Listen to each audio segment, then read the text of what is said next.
Hello, everyone, and welcome to another edition of Inside Investing, the show that helps you level up your financial knowledge and sharpen your investing skills. I'm your host, Jason Natick. 2025 is shaping up to be a big year for initial public offerings, or IPOs. That's when a private company goes public by listing its shares on a stock exchange. Naturally, some investors are excited to get in on the IPO frenzy, and for good reason. Some companies soar in their trading debut, giving early investors a chance at some tidy profits. Of course, it's a high-risk, high-reward proposition, so not for everyone, because other IPOs, they simply fizzle or flop entirely, leaving investors holding the bag. So how can you improve your chances of spotting the next hit IPO? We're going to hear today from one veteran IPO investor about his approach to researching new issues. Plus, he'll explain why he never buys shares of an IPO immediately after it begins trading. And make sure to stick around to the end. We're going to answer some of the viewer questions about IPO investing. Let's bring in today's guest speaker. Joining us, he's a repeat guest on the show, Craig Stevens. He's the founder of Access IPOs, which is a website dedicated to tracking the pipeline of potential initial public offerings. He's also the founder of a personal finance and investing blog called Retire Before Dad. Craig, great to have you back here with us today. Thanks for having me back. Yeah, absolutely our pleasure. Now, we've had a chat with you around retirement and specifically around your Retire Before Dad blog. This is a bit of a different avenue here. What inspired you to launch the other blog, Access IPOs? All right, so about a decade ago, I had a brokerage account that was offering IPO access to regular retail investors like me. And I started investing in some of these deals. And at the time, I really couldn't find a resource online about these IPOs. So I kept a log and tracked these IPOs that were happening for retail investors. The broker was called Loyal 3. It's not around anymore. But that web page was on RBD. And didn't really belong there because most of my readers aren't interested in IPOs or even individual stocks. So at some point, I realized like this wasn't really the right content for Retire Before Dad, and I spun off Access IPOs. And I wasn't that active on that site for long. I wasn't sure that people were really interested in IPO investing, and there wasn't a lot of great access. But that was until about the Uber IPO and the Airbnb IPO. And what I realized is that people aren't all that interested in IPO investing. They're interested in these innovative companies that aren't quite public yet.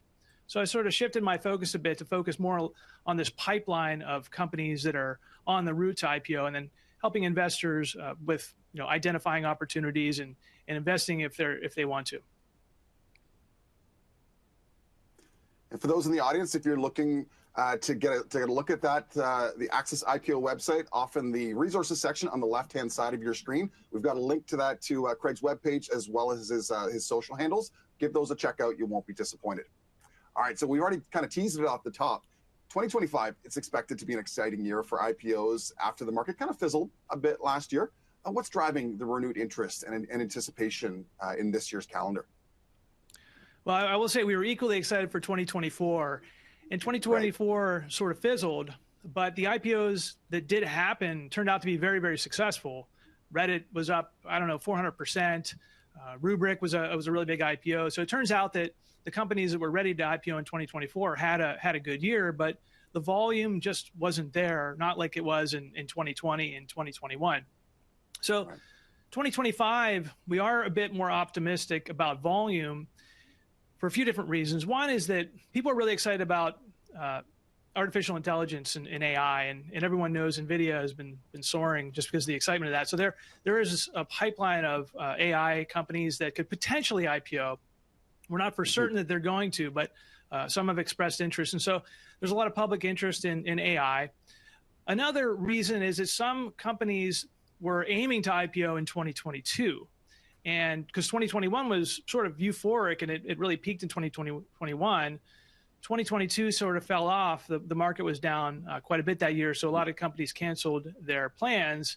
And so there was some pent up volume that was really wanted to go an IPO in 2022 and is now targeting 2025. We hope when these companies say they want to IPO. They say, well, yeah, we want to wait for market conditions to improve or favorable market conditions.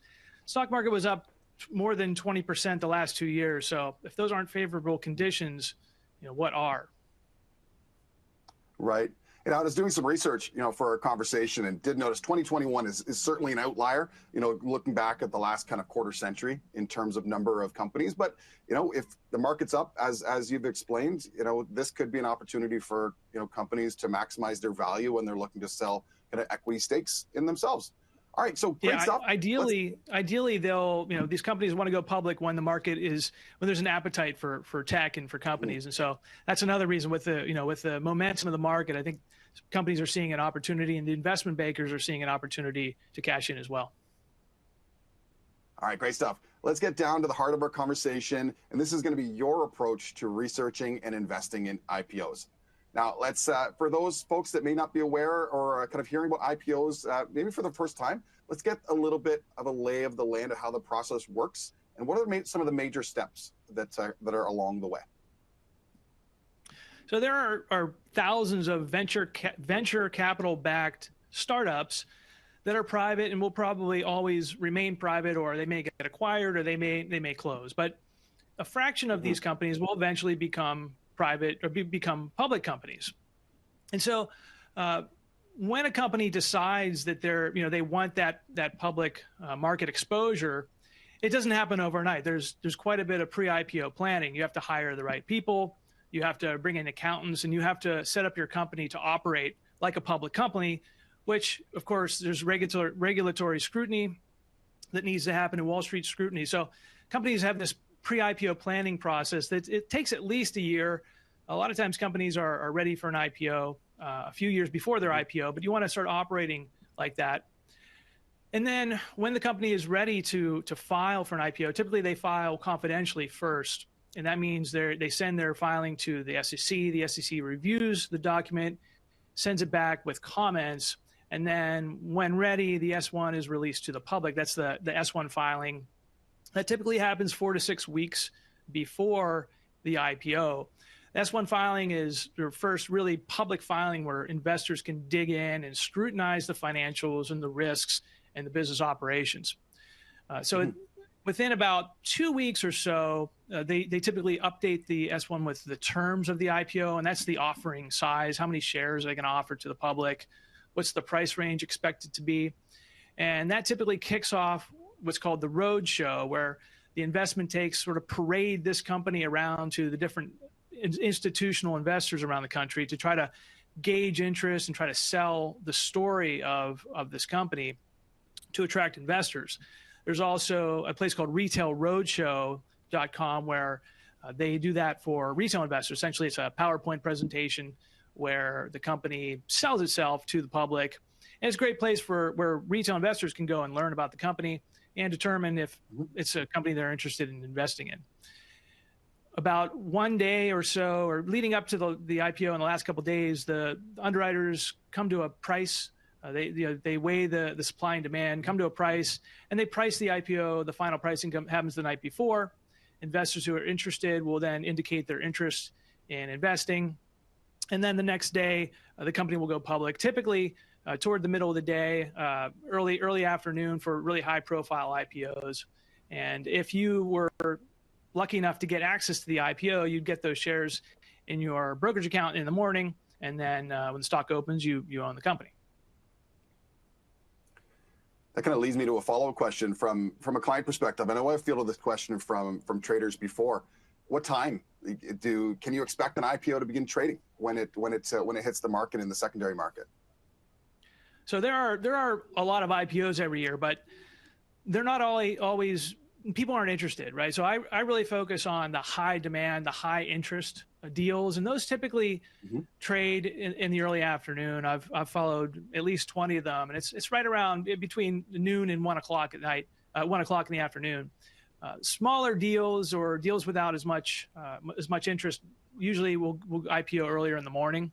But for the most part, the really big ones, people are excited about. The Wall Street bankers like to hold off to sort of generate interest in it, and then by the time it trades, everyone is like, okay, finally, this is taking forever.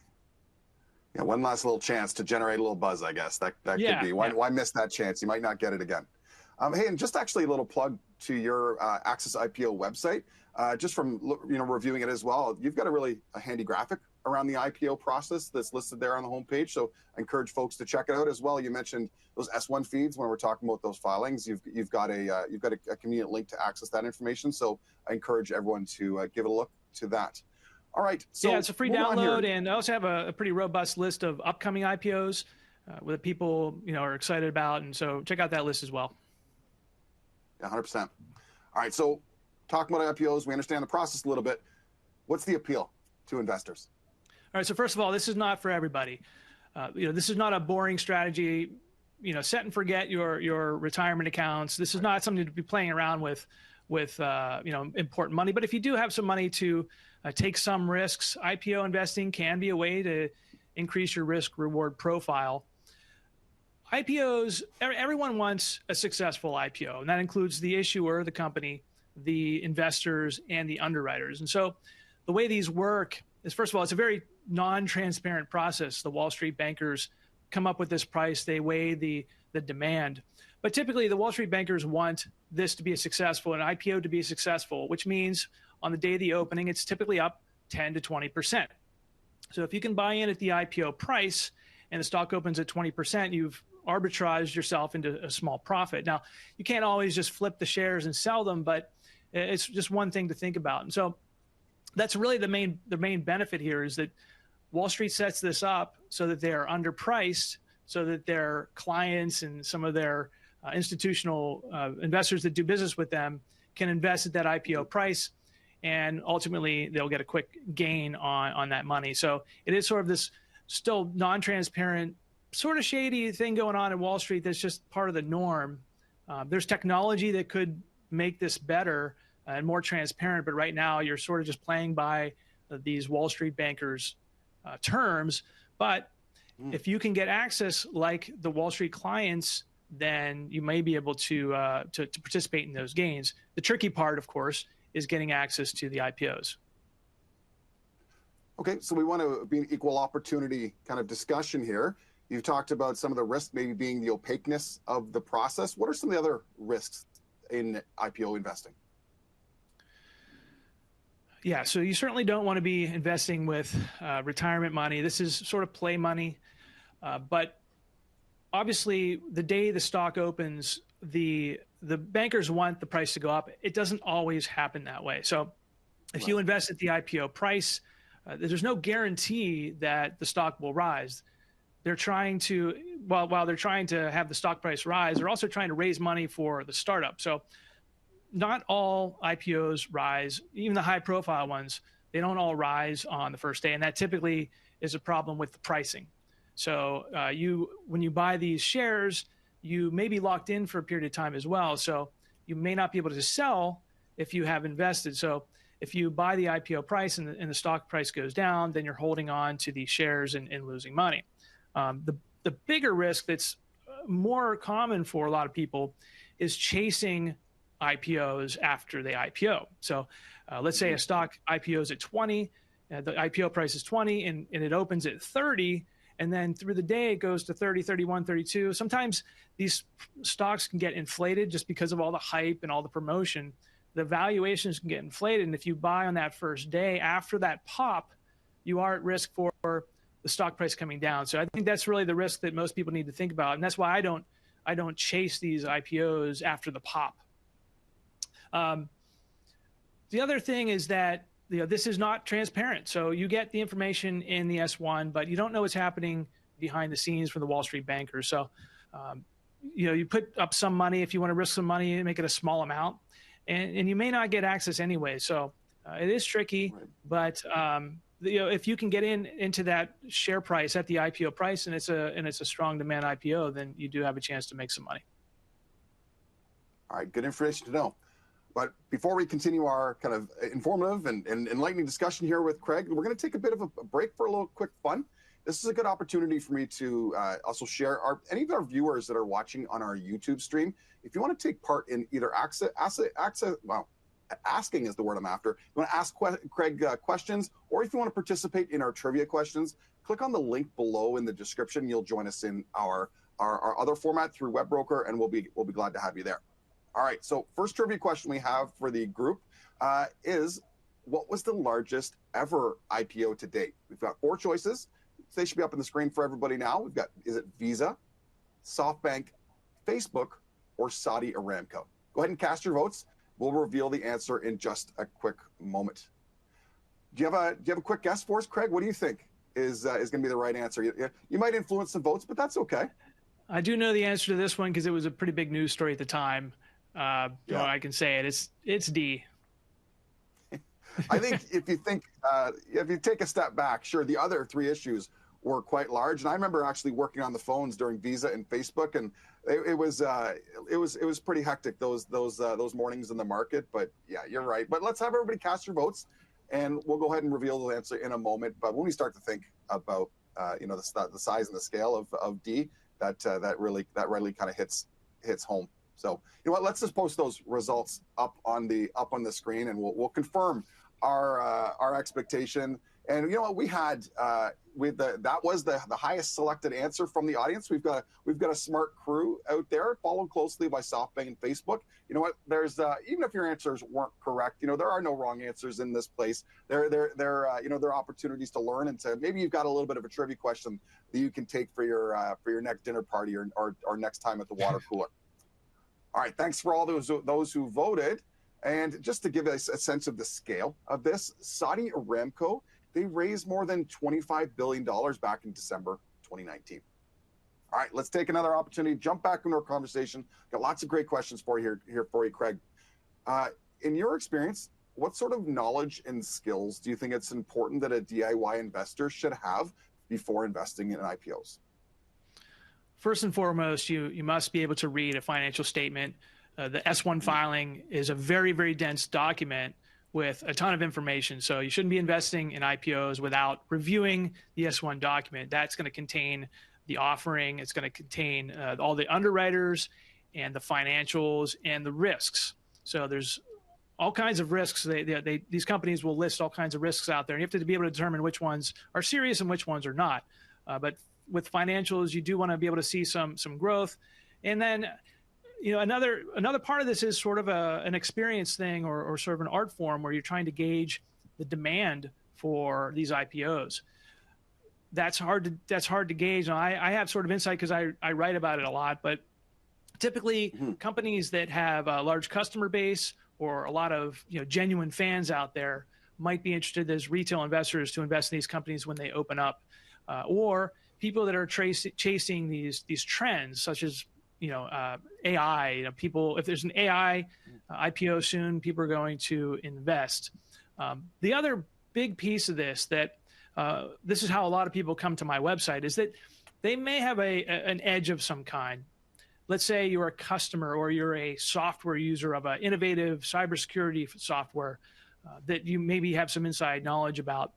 Those kinds of people come to my website because I've written about these companies and try to give them some insight on IPO investing. So typically the best time to invest is if you do have some knowledge of the company that's going public, not that you just want to make a quick buck, but ideally you want to find these companies that you're a fan of, you're a customer of, and you want to invest for the long term.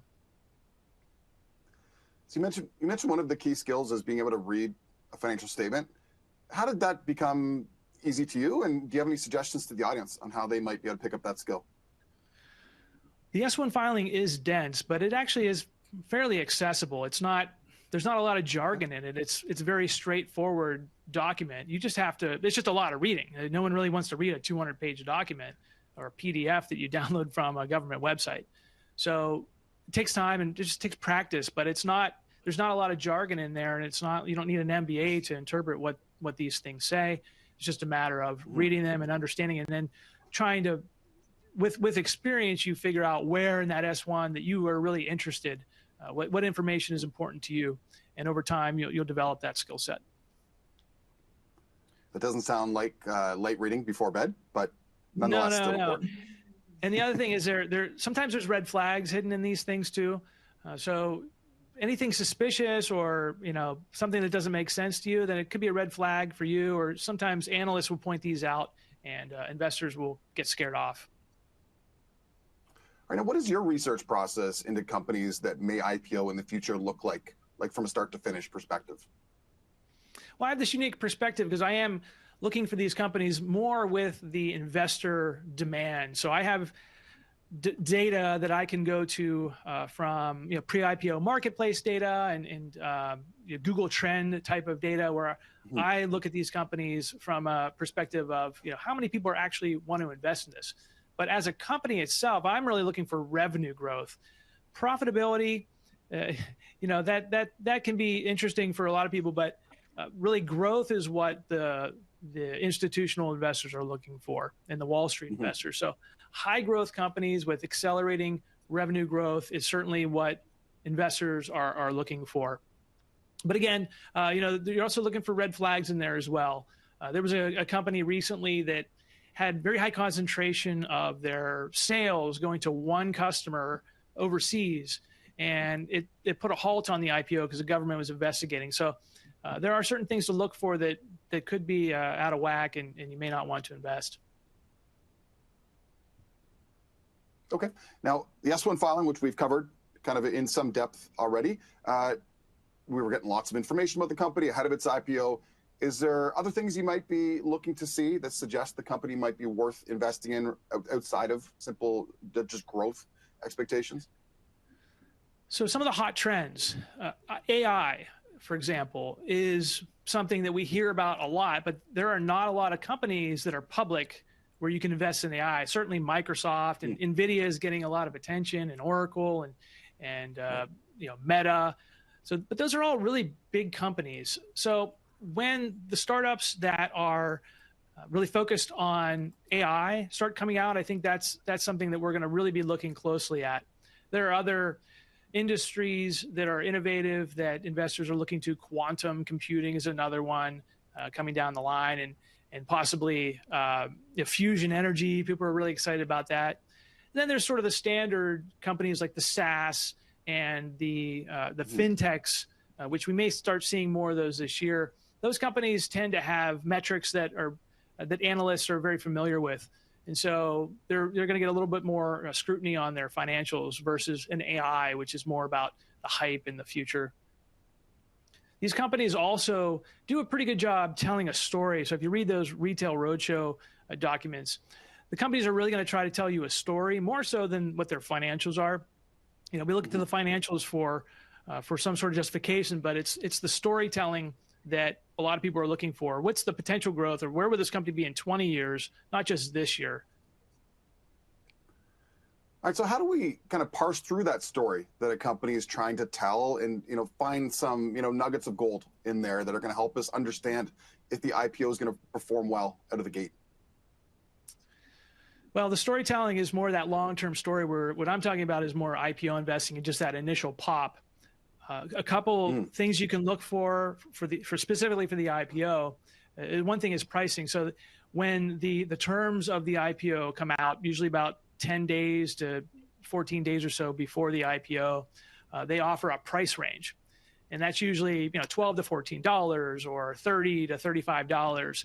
And as you get closer to the IPO, sometimes that price range changes. And if you see an increase in that price range, sometimes that can indicate that the demand is very high and that the Wall Street bankers are seeing that, and they're going to bump the price range up. So it might go from 30 to 35 to 33 to 38. And so that kind of demand will lift the price. And that's more of a pay attention kind of thing that, if you're watching these deals, that can be a telltale. Works on the opposite side too. If the price range it falls, and the underwriters lower that price range, then maybe that Wall Street demand isn't there. The underwriters will sense it, and they'll lower the range.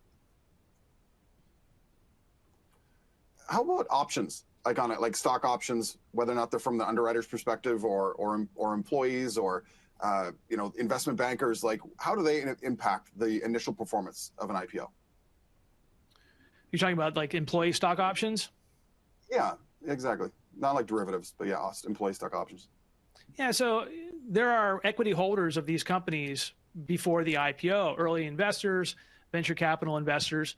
And if you're a holder of the equity going into the IPO, typically you're going to be subject to a lockup period, which means once the IPO happens, you can't sell your shares until about 180 days after the IPO. And really, these IPOs are liquidity events for people that own shares pre-IPO and employees. And maybe you've been an employee for 5 years and you have these stock options that are worth a lot of money. So you'll have the employees or other holders, kind of beating the drum like, hey, we really want to IPO so that we can cash in. But even when that happens, they have to typically wait a period of time after the IPO before they can sell them. Some investors can sell at the IPO price as well, but a lot of them are going to hold on to it into the public trading. So we have a lot of these companies, like we're talking like AI specifically, maybe there's not a lot of current public companies we have the opportunity to invest in. As maybe one of these AI specific companies goes public, does that kind of put pressure or influence other companies kind of in the same space to begin going public if they're getting pressure from their companies or their private shareholders and things like that? Yeah, I wouldn't call it pressure. I would call it more window of opportunity. And so if we haven't really had a pure AI go public yet, and we are anticipating one or two in the next quarter or two, and one is called CoreWeave that has declared their intention to IPO. They haven't filed yet. We haven't seen the filing, but they are talking about it. There's another one called Cerebras that is an NVIDIA chip competitor that specifically makes AI chips. So I call these pure plays or darlings that Wall Street's really excited to see. We are waiting for one of those to test the water. Cerebras did, but their S1 was put on hold. So CoreWeave could be that one. If it were to have a successful debut, by that I mean they've raised money, the stock price increases after the debut, and investors have appetite for it, that will open a window of opportunity for other similar companies to say, wow, like if they did, they raised that much money or their price is now valued here, then that makes, well, we have something to compare against. And so the venture capital investors or the employees will start saying, well, why can't we do that too? And that's when this flood of IPOs happen. I think you had a graphic there before from 2021. That's what happened in 2021. There was appetite for these IPOs. They drove the prices up, and so everybody wanted to IPO. And then by 2022, the market fell, and investors who bought at the peak were holding those shares into losses. All right, time for a little bit more fun. Got a trivia round number 2 for the audience here. So let's get that up on the board, get everybody a chance to answer it, and we'll get your take on it as well, Craig. The question reads, what was the average first day return of US listed companies that went public between 1980 and 2022? Got 4 answers. Was there an average of a net loss, 11%, a gain of 2%, gain of 19, or a gain of 31? Go ahead and cast your votes now, and we'll reveal the answers in just a moment. This one's obviously it's not open for interpretation, but there's a valid guess can be answered across the board. Do you have any thoughts on this one, Craig? Well, I know the answer, but I'm not going to say it this time. I will say that there are a lot of IPOs that just go out the door and you don't really pay attention to them. That they might be foreign companies listing in the U.S. or just sub $100 million companies. What I mostly focus on is these higher profile, 1 billion and above market cap types of companies. But keep in mind that IPOs are designed to increase on their first day of trading. That's how Wall Street designs them. And so they're trying to do that on purpose because they want more customers. They want more companies to go with them to have if Goldman Sachs were to have a successful IPO of a company, then other companies are going to see that and say, oh, I want Goldman Sachs to run my deal because their stock was up, was up big for their investors. So that's what I'll throw out there as a hint, I suppose. All right. Now, before we get to the answer, in your experience, we know all IPOs aren't created equal, but is there one particular sector or industry that tends to perform better that you've noticed with regards to their IPO performance and out of the gate? Not that I have recognized, no.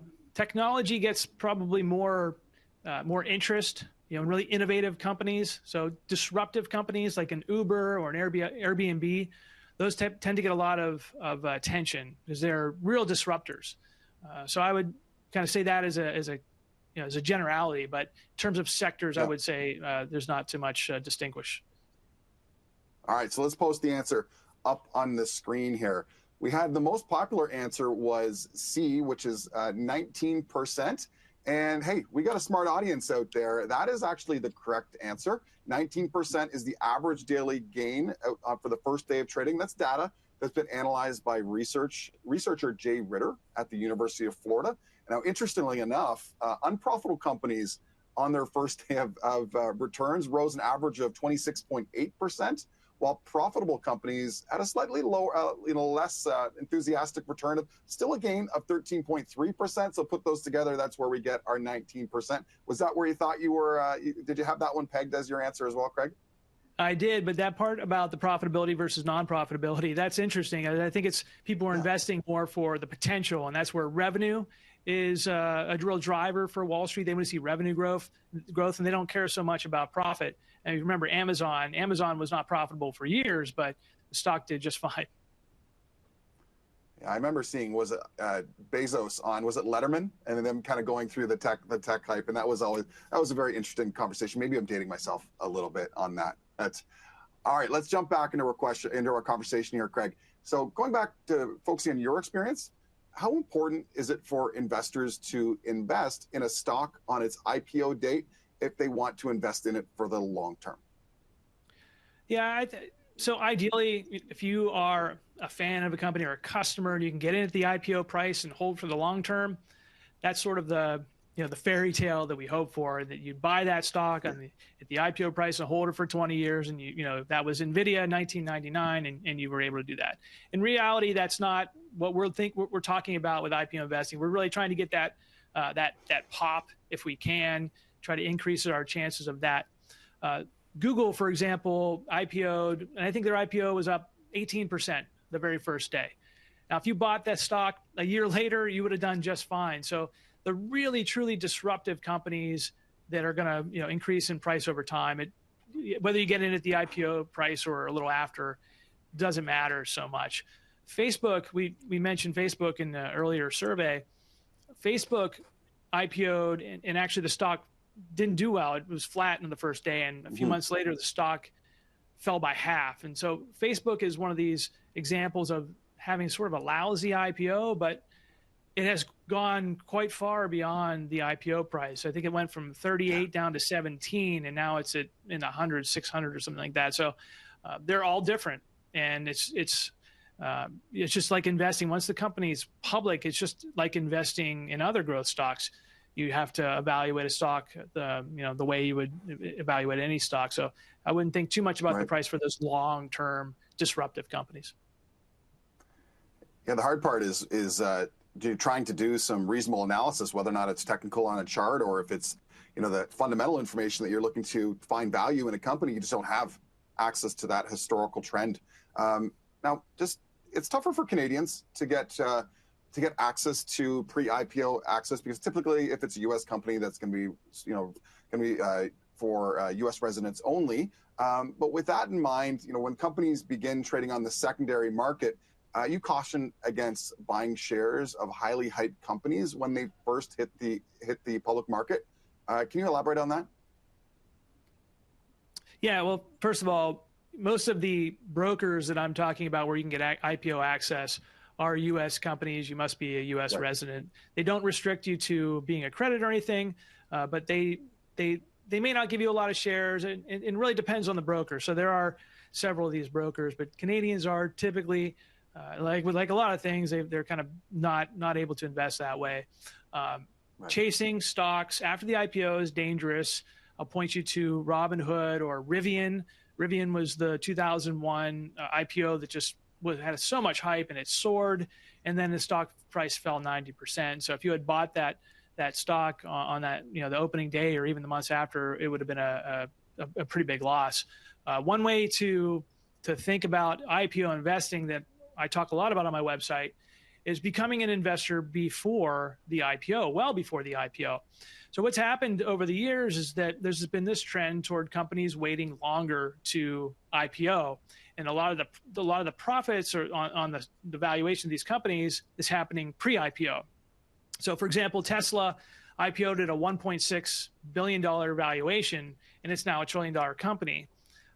Most of the companies are now waiting until they're in the 20 or a lot of the companies are 20, $30 billion companies. They still haven't IPO'd. Some of the more disruptive companies like Stripe and Databricks and SpaceX for that matter. So one way that some Canadians may be able to participate is by looking into pre-IPO shares. And with this delay of IPOs, there's been a developing marketplace, secondary marketplace for private shares. And that's where employees or early investors are looking for liquidity from their shares, but the company just isn't IPOing. And so there are a few of these different marketplaces where you can potentially get access to pre-IPO shares before the IPO. And that's even riskier because these are companies that are just, they may succeed or they may not. But there are several of these that are very well-established companies that you can invest pre-IPO. And Canadians may have a chance at doing that if they look around.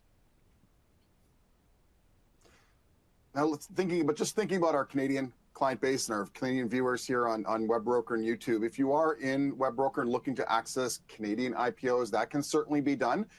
Within WebBroker itself, you're clicking on the trading menu at the top of the page, and then under the buy-sell button, there's an opportunity for you to select new issues. So go ahead and check that out if you feel like this is an appropriate investment for yourself. All right, so now moving on here, what do you think is that sweet spot for investing in recent IPOs after they've hit the market that might help investors avoid that kind of post-IPO slump that you've talked a little bit about without missing too much upside? Yeah, I mean, once the company is public, it's just another public company, and you have to evaluate it with typical stock picking metrics, which I am not by any means an expert on. Some things to keep in mind is that there is this 180-day lockup period. So after 180 days, investors who own shares before the IPO are now free to sell shares. And so sometimes you'll see a stock price fall back to the IPO price or below it, and it may be a good opportunity to buy a long-term position. That's Facebook being the classic example of that.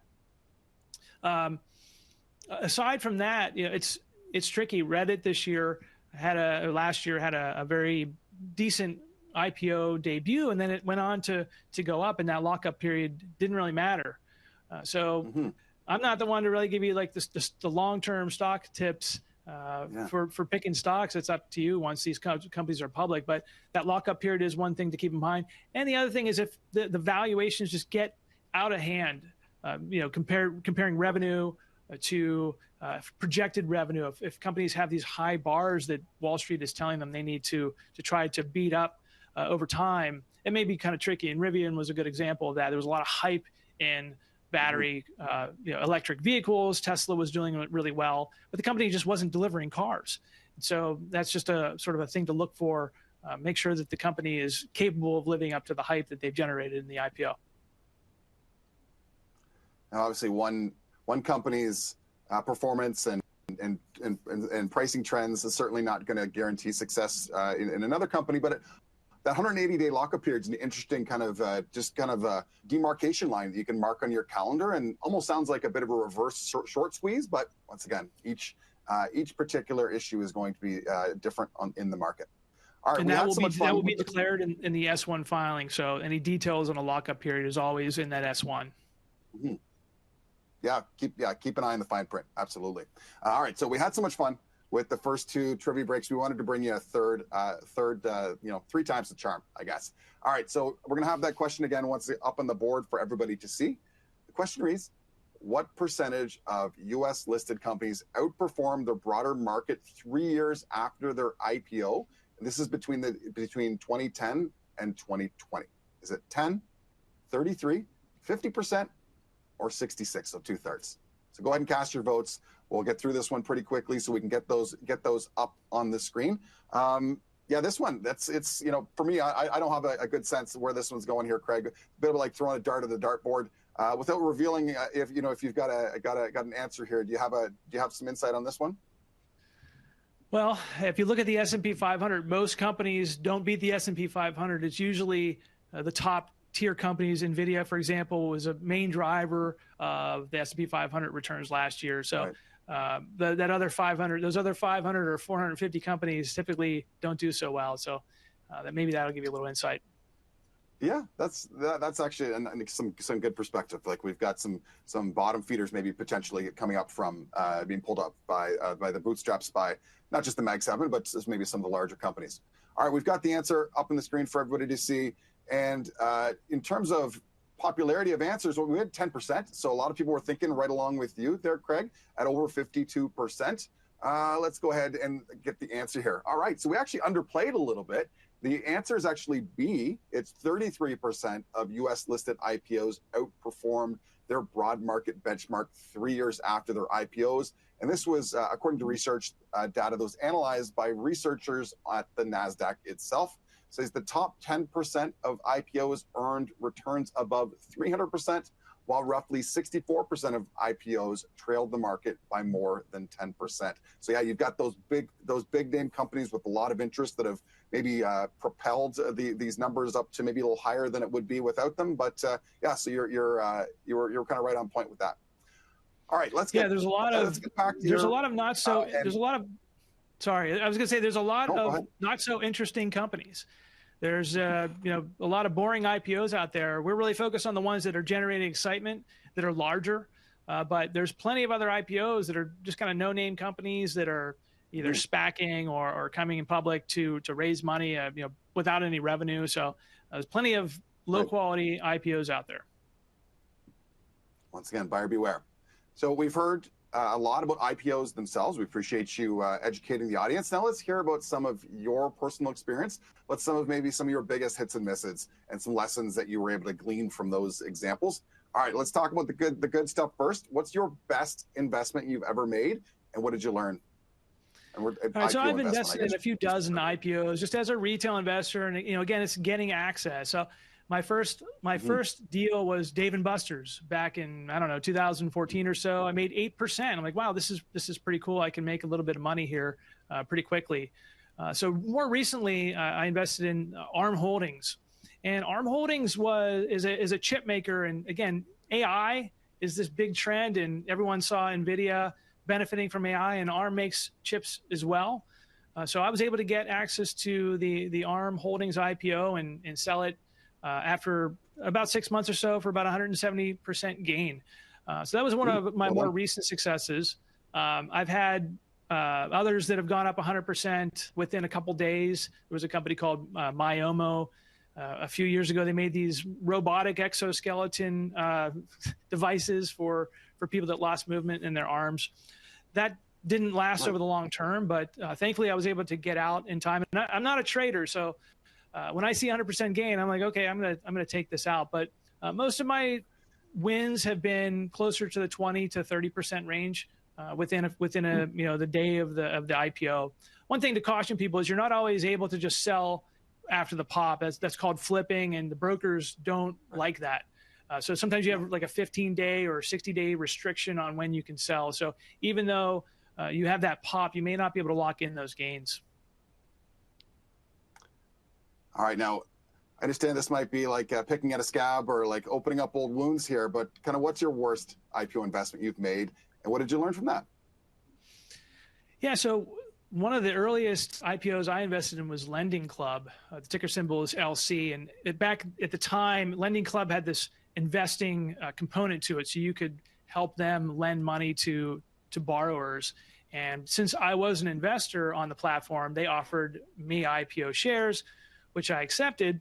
And I think the stock went up 50%, 56% on the very first day. So here I am with this 50% gain, and I thought, wow, I really like this company over the long term. I ignored the valuation of the company. The financials didn't really make sense to justify the excitement around the IPO. I held on to it for the long term nonetheless. And lo and behold, after that lockup period and after the IPO, the price kept coming down, and I held on to it thinking that there was long-term potential in the company. And that was just where I was wrong about being a long-term investor in that one. So it is a bit of a scar, but again, when you have those early gains and you don't really think the company is going to be a long-term winner, or you don't have a stake in it, then take those gains if you can. 50% in a one-day gain is a pretty good deal. Again, you may have a lockup, or you may have some sort of restriction on your broker, but when you have a profit like that, lock it in. Yeah, any gain's a good gain. I would say, whether or not you're a long-term investor or a more active trader, a gain is a positive thing. All right, Craig, we're gonna have to leave the interview portion of our conversation right there, but we're certainly not done yet. We're gonna open up the floor and take questions from your viewers. Are you ready to hear what the audience wants to know more about? All right, perfect. And a reminder to the folks in our YouTube live stream, click on the link in the description if you want to get your questions in for Craig. Our first question comes to us from Sergey. Sergey wants to know, let me get it up here. If IPOs are underpriced, that means their stocks are bound to go up? Well, there's never a guarantee. There's never a guarantee. One thing that I didn't mention in the interview portion is that there is data to help drive your decisions.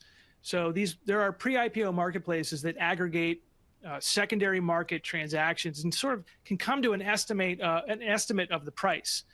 Recently, there was a company called Service Titan that IPO'd, and we could see pretty definitively what the price was in the pre-markets. And when it got to the public markets, it wasn't too far from there. So if you can use data to make your decisions, that helps. And when they were pricing that deal, they underpriced it a little bit.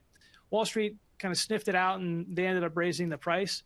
But it is one way to look at it. If you can find data to support your decisions with underpriced, you have to come up with a fair value. And the best way we know to find a fair value is through a marketplace. And so there are pre-IPO marketplaces that can help us come to that understanding.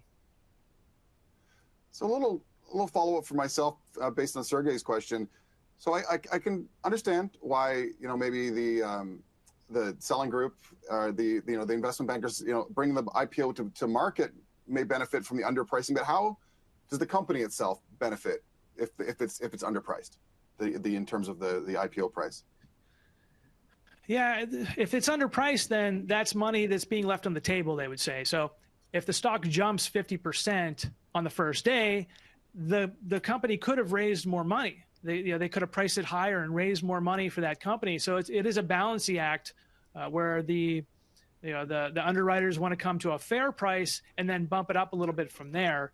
At the same time, if you own a lot of stock and you are a company owner, and your stock price jumps, then you become wealthier. I remember watching the founder of Airbnb on CNBC, and they were telling him what the price was, and he was just like, whoa. And it was up, several dozens of percents or something like that. So there's a balance to it where that's the underwriter's job. But yeah, if it's underpriced too much, then that's less money that they're using to raise out of the IPO. And that's really the purpose of the IPO, is to bring liquidity and to raise money for the issuing company. Right. All right, great. Let's keep moving here because we got lots of great questions. Next question comes to us from Steph. Steph wants to know, how do you know if a company is overhyped? Actually, you know what? Maybe I'm reading the wrong one. All right, so Steph actually wants to know, what might a company decide what if they decide to postpone an IPO? Would you say that's a bad sign for the performance of its stock when it eventually comes and hits the market? So these companies are staying private longer because they've been able to develop liquidity in the private markets with something called tender offers. So the company may say, hey, employees, if you want to liquidate some shares, we have a buyer who's willing to buy them from you in the private markets instead of waiting for the IPO. A decade ago, if an employer had a bunch of shares, they had to wait for the IPO, but it's becoming more liquid. And so it's not necessarily a bad sign for the performance, but you're going to miss out. For example, Databricks just raised a Series J, which is a really late-term private equity or venture capital round. And the valuation is $62 billion. So from $1 billion to $62 billion, the public did not have an opportunity to benefit from that. And that was their highest growth phase, most likely. And so when it goes public, there's less room for it to grow. If it was versus being a $1 billion company versus a $60 billion company, you kind of missed out on that. And so I wouldn't say it's a bad sign, but it's bad for the public. The public wants to own shares in these companies. We want to benefit from the rise, and the passive investing funds want to be able to benefit from these private companies. And unfortunately, most of the profits are going to the venture capital firms. All right, we've got a couple questions coming in about similar things. Next question comes to us from Michael, and shout out to Colin, because yours was right on this in this vein as well. So is there a gray market? And you mentioned a little bit in our discussion earlier, but is there a gray market, prior to an IPO that you can buy the shares? Yeah, I don't know the term gray market, but yeah, they're called secondary markets or pre-IPO markets, and there are several of these that have evolved and have becoming more popular. I'll name a few. I see a question there asking about that. One is called Hive, Hive. It's a Vancouver-based company, so it may be able to serve Canadians a little bit better. There's one called Equity Zen, Forge Global. There's another one called Link2. LINQTO. So these are pre-IPO. Some of them are marketplaces. They all sort of operate differently. Some where you can negotiate a price, some where you're just sort of buying at the price that they're offering the shares. And sometimes these platforms will pool together multiple companies and maybe have like an AI fund, or there are also some pre-IPO marketplace venture capital funds that retail investors can invest in, non-accredited can invest in them. One's at Fundrise, and one is at SoFi Invest. It's called the ARC Venture Fund. So there are several of these. Again, though, the Canadians may not have access to most of them, but if your U.S. investors are interested, those are some places where you can look for pre-IPO access. All right, and once again, on your website, Access IPOs, which the link is on the resources section on the left-hand side, you've got information about these pre-IPO exchanges as well as upcoming IPOs like we've discussed as well. All right, so the next question we've got here is once again from Sergey. You got lots of questions coming in. Thank you for your interest here. He's saying, aren't IPOs risky? He's equating them to penny stocks. Isn't that why people avoid investing in them? 2021 had a lot of overpriced IPOs. At the same time, Robinhood offered IPO access to a lot of investors. And so a lot of the IPOs that were on the Robinhood platform fell in price over time. In fact, there was a time when all of them were underwater by quite a lot, by 50% or something like that. So IPOs have gotten a bad name. Again, it comes back to this overpriced and overpriced valuations of these companies. If the valuations are out of whack, then you're going to be overpaying for them. Penny stocks is a very different situation. Now, there are degrees of quality with IPOs. I tend to focus on the unicorns, or the higher valued companies worth over $1 billion or more, because those are established businesses. And if you're investing in the IPO and it's an established business and the S1 filing declares the operations and the financials, it's not anything like a penny stock. There are very low-valued, low-priced IPOs out there, and if you want to play in those, that may be more like penny stocks. But we're really talking about mature, late-stage venture capital companies that are, the next members of the S&P 500, within like the next 5 or 10 years. All right, moving on here. Question. This one, it comes to us from Tracy. We've talked a lot about kind of stories that companies are telling and finding information through their S1s. How do we know if the company is trying to overhype itself ahead of its IPO just to drum up interest from investors? And what sort of research can we do to separate fact from fiction? You have the S1 filing. The S1 filing is really all we have to put numbers to performance. Companies will tell a story in their roadshow. It might be a company that has a lot of potential, but hasn't quite met that potential yet. Let's say a pharmaceutical, for example, may be testing a drug, but it may not be ready. It has the potential to serve millions of customers or millions of patients, but we don't really know yet. So revenue, profit, balance sheet, the typical way you would evaluate a public company, which you have in that S1, is how I would approach it. I have seen some pre-IPO companies that are telling a story that is maybe bigger than what they're actually accomplishing right now, or what the company is capable of doing, telling a bigger story, like, oh well, this is $1 trillion marketplace in the next 10 years, that kind of stuff. Or if you see a company that is touting itself as an AI company but isn't quite an AI company. A lot of people are just throwing that on there, like the .com bubble. People are saying that they're just an AI company, even though they're not really an AI company. They're just a software company. So there's the typical caveats that you need to pay attention to. If someone's someone's talking like they're full of it, maybe they are. Right. They may be AI adjacent, and that's not nearly the same thing. So, AI and that's is kind of what we've .com. talked about. Right. And that's kind of similar to what we've talked about, that like there's no sure thing and IPO investing isn't from everybody. You need to be, willing to lose some of this money if things don't go in the direction that you're expecting or hoping for even. All right, next question. This one's from Aaron. Aaron wants to know, in your experience, do companies tend to get any benefit from being one of the only major IPOs in a given year? So in other words, is it better to be a big fish in a small pond? Yeah, that's an interesting way to think about it. 2024 does seem that way a little bit with Reddit and Astera Labs and Rubrik. There just weren't a lot of high profile deals, and the ones that went live did pretty well. I'll go back to 2019 and Uber. Uber had an incredible amount of attention given to it for years. Everyone was wondering, when's this company going to go public? And it turned out to be a little overpriced and didn't really pop on that first day, but it certainly attracted a lot of attention. So when in 2001, I do think that the momentum towards so many IPOs brought a lot of attention to companies, and maybe they benefited from the volume because the prices were rising. So it could go either way. I think if you're looking for investors and you have a brand name and you want to get out there, it might be better to do it at a quiet time when you might get some attention on a business news channel. But there's also an opportunity for some of these companies to enter that window when the market is hungry for new companies. All right, so we've got one more question. This one's coming to us from Sergey as well. Thanks for all the great questions, not only from you, Sergey, but for everybody that's been involved in today's session.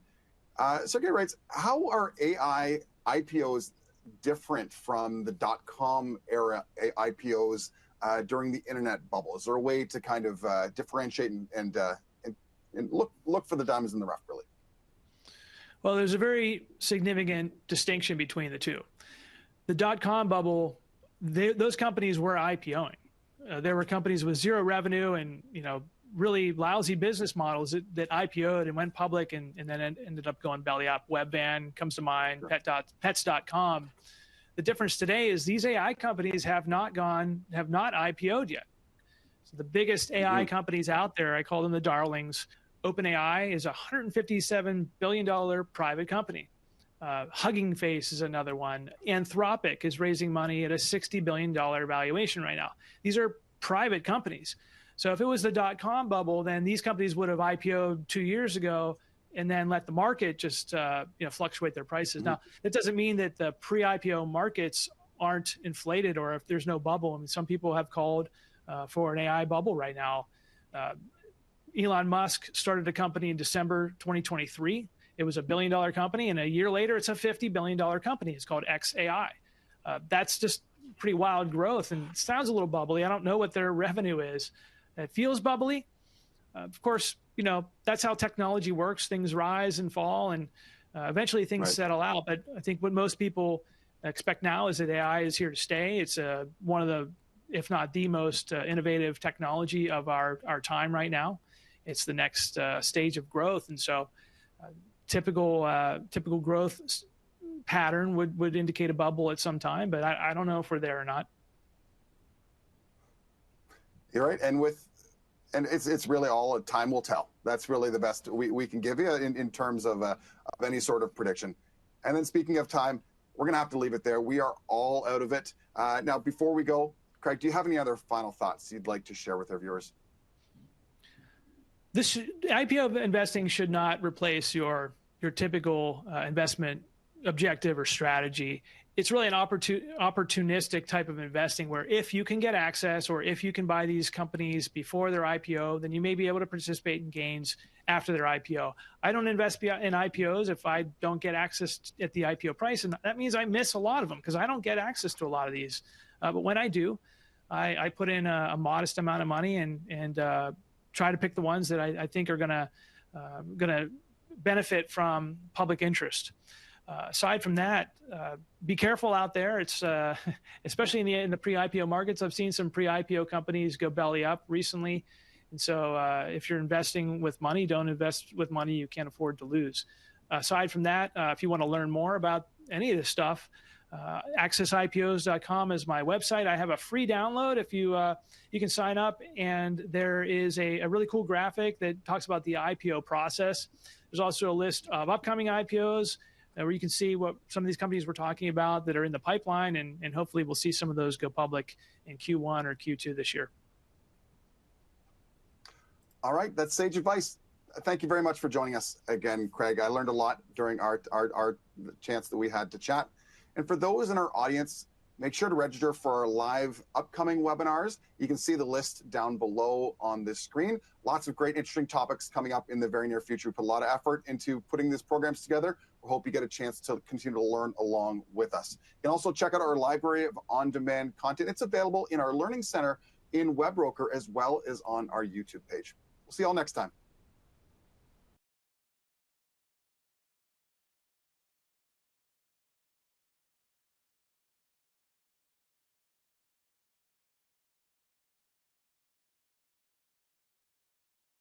Have more questions? Check out the links to the right and in the description below.